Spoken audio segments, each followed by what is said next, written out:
Today I want to talk about the Power Mac G4 Cube. It was introduced way back at Macworld 2000.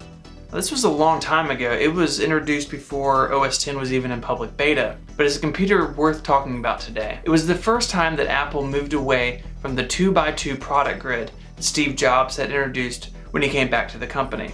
Now the 2x2 product grid was pretty simple. You had 2 desktops and 2 notebooks. You had professionals and you had consumers. Simply figure out what side of the spectrum you were on and pick your machine. Now the Cube was most definitely a desktop, but it sat somewhere in between the consumer iMac G3 and the professional Power Mac G4. That, coupled with a high price, it was kind of in no man's land. There really wasn't a clear market for this machine. Now when I first started collecting, the Cube was the first machine I picked up, and for good reason. The design is simply stunning. The entire system is packed into an 8-inch cube that is housed in a beautiful acrylic case. It makes it look like the computer is simply floating above your desk.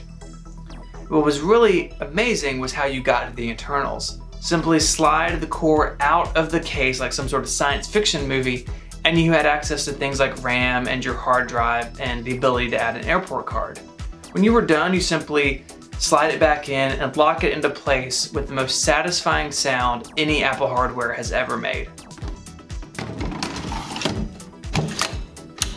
Now the Power Mac G4 Cube didn't sell very well. Again, you had that high price, you had the market confusion, and it really was on the market for about a year before Apple, quote, put it on ice, taking it down from sale but not saying it was discontinued. Now the legacy of the Cube can still be felt today. Jobs really had a thing for the shape starting at Next, and then you had this computer, and then of course you have that New York Apple store. It may not be a useful computer today, 17 years into its life, but the Cube is still one that's important and still one that holds a special place in my heart and heart of lots of Mac users around the world. Thanks for checking out the video. I hope you enjoyed it. If you have questions about the Cube or suggestions for future videos, leave them in the comments below, and I'll see you guys soon. Adios.